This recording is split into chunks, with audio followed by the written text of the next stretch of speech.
Hello, BookTube. Well, as unbelievable as it's going to strike a lot of you, certainly it strikes me, we are at the end of July. July has less than a week left in it before we get to August. It's been a pretty warm month here in Boston, pretty bright, pretty warm. Not as much rain as would be healthy, but I'm sure we'll make up for that. And as the month begins to start to change, people start thinking about their next month's TBRs. And so do I. So I thought I would give you a quick TBR of some books that are coming out in August that I will be reading. Those of you who are new to this channel, the reason that I'm making it discrete to a month is because I impose a remit on my own reading, which is new releases in the American book market in the 16 or 15 genres that interest me. Reading all or as close to all of the new releases in those genres as I can get, which is a remit that really wouldn't work for most people because it would be monstrously expensive. These things are $30 a piece. But I'm a reviewer, I'm a professional book reviewer, so I get anything I ask for in review copy, almost anything I ask for. Some notable exceptions in 2025 where publicists decided, nah. In one particular case, I wanted to email the publicist and say, well, obviously you've just decided you're not going to do this, but I want to point out here, I'm not trying to get all do you know who I am at the velvet rope of the nightclub, but if I had read this book and liked it, I myself could have accounted for 500 sales alone. So that's what you're missing out on by not doing this. But I didn't do that because I know how that sounds. That's why I'm talking about August releases, because that's what I'm going to go over now in this video. Some August releases I will certainly be reading. But I'm pretty sure I haven't read any of these yet. So we'll start with Michael Herbin. This is his book, The Physics of Birds and Birding. And the subtitle is The Sounds, Colors, and Movements of Birds and Our Tools for Watching Them. And if I gather correctly, this is a very nerdy bird book, a very nerding things up, where we're talking not about bird calls, but about the acoustics of bird calls. Not about bird migration in terms of where you can go to find these things, but how bird migration works. I think that's why we have a little diagram of Earth's magnetic field on the cover.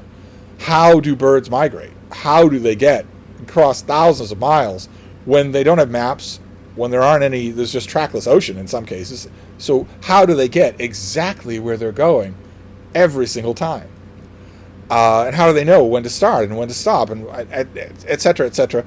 I have a feeling that this will be that this will be a really geeky examination of birds and birding. Fine by me. As long as it's readable, it's fine by me. Then we'll go to an author who's cropped up on this channel a few times recently, Ian Pears. This is his new book, Parallel Lives. This is nonfiction, I think, about a Russian art dealer and an American art curator, something like that, some combination of that. It doesn't really matter to me what the configuration is because I trust this author completely, which is a rare thing and always a pleasant thing. I trust this author completely. If you're Ian Pears and you gear up the machinery to do your next book, well, that book is going to be in the front of every bookstore in the English-speaking world. Your publisher is going to spend a lot of real money on its advertising and its publicity. So that's not a small thing. If you're Ian Pears, you're going to pick the right project for that. So I trust him by now. I'm sure that it will be interesting. Then we have something by Catherine Conybeare. This could be trouble. I don't know. We'll see. This is Augustine the African. A biography of St. Augustine that strongly reminds you, that tries to, I think the publicity word was reposition him in terms of the fact that he was African.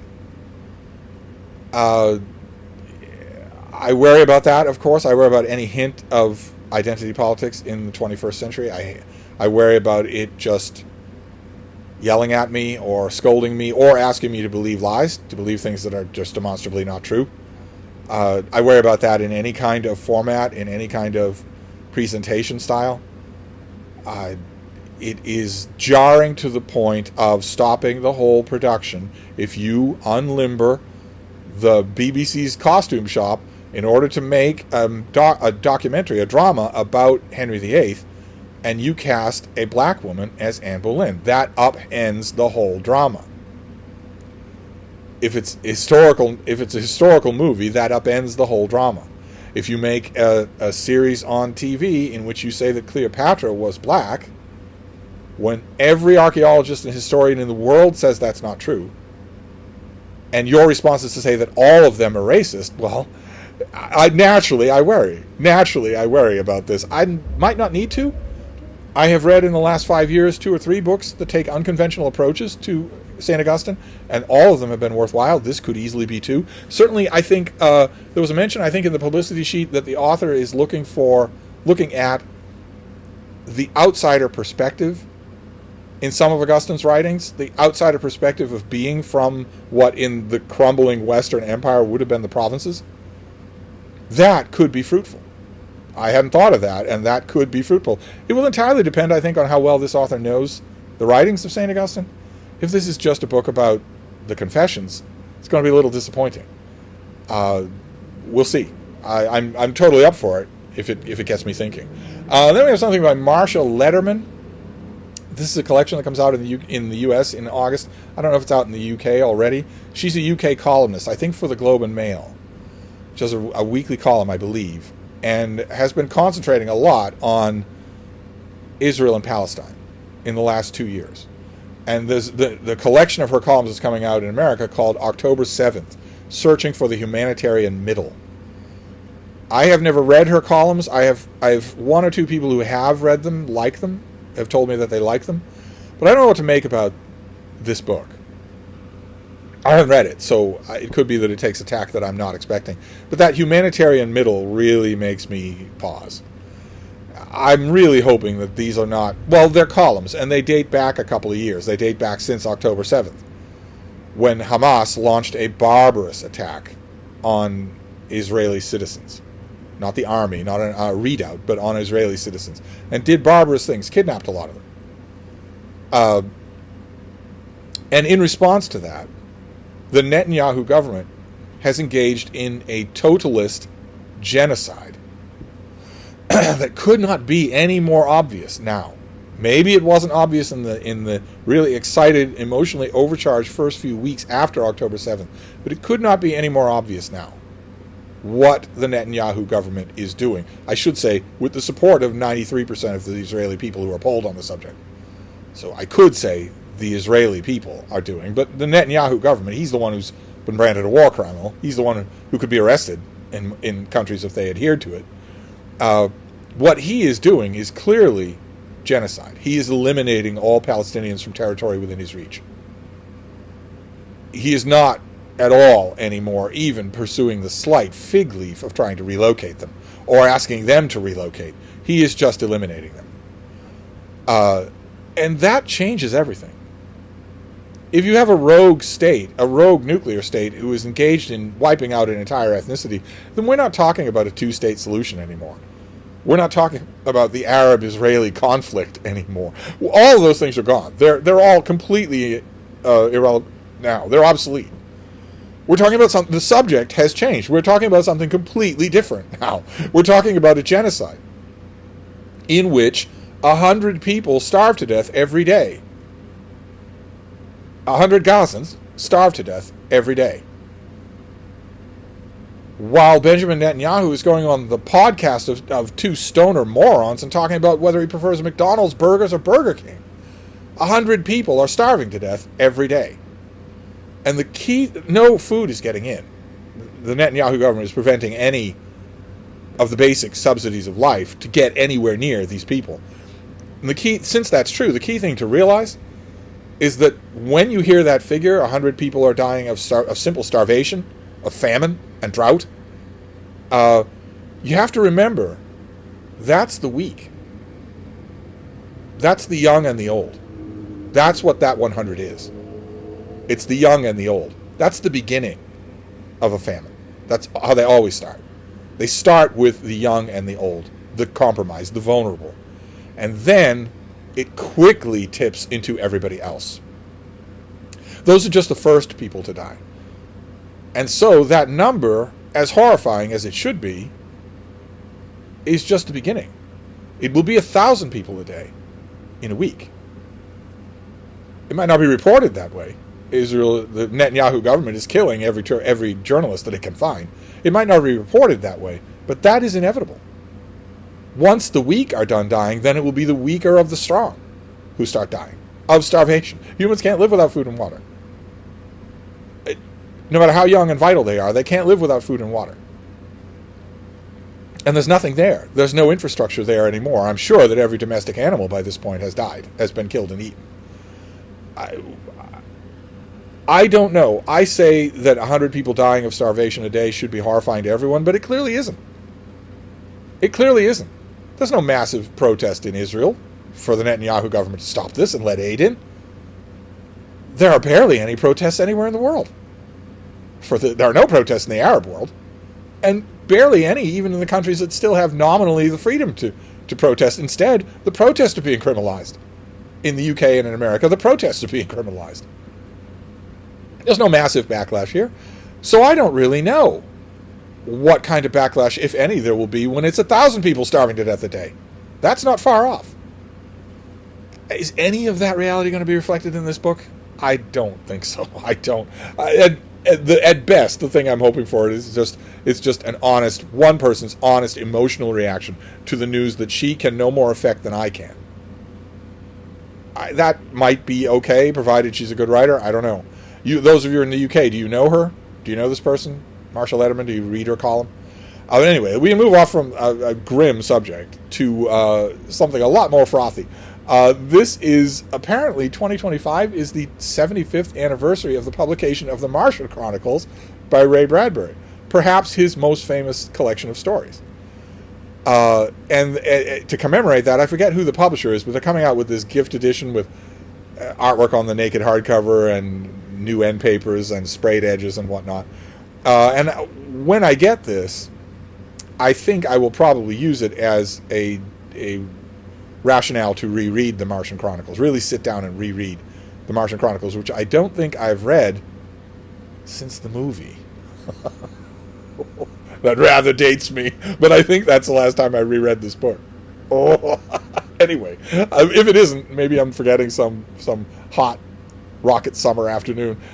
I will definitely be. This will be. I love the Martian Chronicles enough so that I want this edition, and then it'll be the cause for my rereading. Then we have something by Charles Whiting. This is Britain Under Fire. This is apparently a granular look at the Nazi bombing campaigns in British cities, all of them. So this will not just be the Blitz. This will be Coventry, and this will be all of it. And the publicity material said that it was very comprehensive. So we'll see. It's not very long. So does that mean it's just burying me in details and flight maps? There's a narrative here. If you don't tell that narrative, you have failed no matter how much research you've done. So we'll see. I'm hoping that I was going to say I'm hoping that it's enjoyable. It's not an enjoyable subject. It's a horrifying subject. I still think about the psychological, how that must have preyed on people psychologically, that you hear this high-pitched whine in the sky and then it stops. And you know that when it stops, in a few seconds, something is going to blow up, and it could be you, or it could be your neighbors. And to get, there's no time for you to get anywhere. And then what about worse than that, where there is no whine, where anything could blow up at any time? It's a psychologically fascinating subject. I'll be interested to see what the author does with it. Then we have an oral history. This is by Garrett Graff, who some of you may remember for his oral history of the 9/11 terrorist attacks, The Only Plane in the Sky, which is really good, really stood out from the million 9/11 books. And he has a new book called The Devil Reached Toward the Sky. And this is an oral history about the atom bomb. So oral histories of people who were worked on the Manhattan Project, and then everybody else, including, of course, I'm sure, the victims. Maybe also thoughts of people who were here on the home front, reading about this thing happening. I don't know what kind of an oral history you can make about this, 80 years after the fact, but this author has impeccable credit with the Bank of Steve, thanks to The Only Plane in the Sky. So I'll definitely read this and see what it has to tell me. Then we have comics. We have the first graphic novel collection of Justice League Unlimited by Mark Waid, with artwork by Dan Mora, who may just be my favorite working comic book artist today. He's incredible. And the first issue of Justice League Unlimited was not really a first issue. It did a poor job of being a first issue, like all comic book first issues do these days. It was born out of some huge, sprawling, epic event that I didn't read. But fortunately, Mark Waid is really good at bringing readers up to speed, and the idea is really simple. In the wake of whatever that event was, the Justice League has now become global.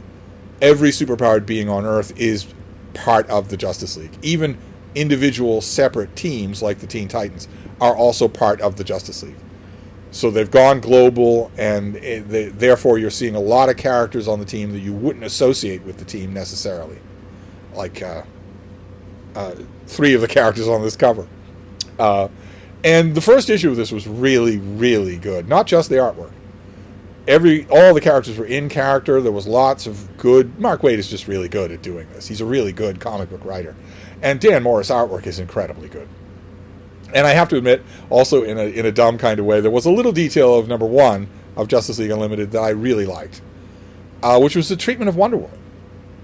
Wonder Woman tends to be treated very unevenly in DC because a lot of male writers just don't like the idea that she's as powerful as Superman. They just don't like that. That makes them uncomfortable, so they just don't like it. And in this book, no. Mark Waid is okay with that. He wrote Kingdom Come, so he's okay with that. So it works really well. And I stopped at issue number 1. So the first 6 issues is a plot arc of its own. Mark Waid is one of many, many current comic book writers who is writing for the Inevitable trade paperback collection. So this is one story arc. And I don't know it, so I'll be happy to read it. This next one is also comics. This is one of the Michael K. Vaughan style $120 hardcover omnibus editions that are really attractive. And this one, momentarily, I saw this listed for August and thought, well, I'm definitely going to get it. Unwieldy as it is, I'm definitely going to get it. Then I dug into the details, and I will not be getting it. But I think a lot of people will be. It's Prince Namor the Submariner. And when I saw this, I looked at this cover. I judged it initially, in the first second, by its cover. This is the cover from the 1968 first edition of Submariner's own book. A rare John Buscema cover that's actually good. I have this first issue in a box here somewhere, and I loved it. And it's Buscema artwork that is just gorgeous, just amazing. His artwork in like the first 10 issues of the Submariner is amazingly good. Of this launch, of the 1960s into the 1970s of Submariner, was great. But this is a bit of false advertising, because issue number 1 of the 1968 Submariner, with this cover, is the only thing of that run reprinted in this book. All the rest of it takes place before then. This is all about Stan Lee reviving Prince Namor the Submariner for the modern Marvel age of comics in the Fantastic Four number 4. Where it turns out that Prince Namor is still alive, and he's lost his memory. That's him as a homeless bum there on the bottom there. He's lost his memory, and when he regains it, he goes right back to being the weird character that he's always been. Is he a hero, or is he a villain? Is he a little both? He's too powerful for you to change him, so is he a little of both? I think that's fascinating. Stan Lee was clearly fascinated by him. So he brought the Submariner back in the pages of the Fantastic Four, and then Submariner got a backup feature in Tales to Astonish with Gene Colan artwork. And he appeared in an issue of Daredevil number 7, a famous issue of Daredevil with Wally Wood artwork, where he fights Daredevil. The Prince Namor can lift a battleship out of the water and pulverize it. Daredevil is a blind man in leotards. But they fight somehow. But anyway, this is a lot of that. This is a lot of bits and pieces pulled together in this book. This is basically everything before the Submariner's great 1960s solo run, except for issue number 1. So I'm not sure that I want those. I might weaken and get this, but I definitely want volume 2. If they do a volume 2, it will be the whole of the run of Buscema on the Submariner, except for issue number 1. And I'll definitely want that. And then we can finish up with a romance. This is by Bethany Bennett. This is My Best Friend's Earl. This is a modern Regency romance, as you can tell by not only the fact that the female main character has 10,000 yards of cloth on her dress, but also that the main male character is half naked and has solar flex muscles. Those are the outward signs of a modern Regency, and the inner signs is that steamy content, as Sarah puts it, or hanky-panky, it happens freely throughout the book, whereas in a traditional old Regency romance, it doesn't happen at all. There's sexually charged wordplay, but there's no sex. And this, I think, the story here is a straight-laced Earl who has his whole life planned in front of him and knows he's going to marry the straight-laced girl next door. But that girl's friend, her best friend, is a wildcat, a chaos agent, as the kids say these days, and he starts to fall in love with her, even though he knows that she will upend his world. And I don't know how much more of the plot goes into than that, but I'll take it. I've read Bethany Bennett before, and I like her. And I read lots of romances in any given month anyway. August will be no different. So there you go. There is an August TBR, one of many. We can do a few August TBRs before August actually gets here, hoping that this will upload. So I'll wrap this up, and we'll see. Thank you, BookTube.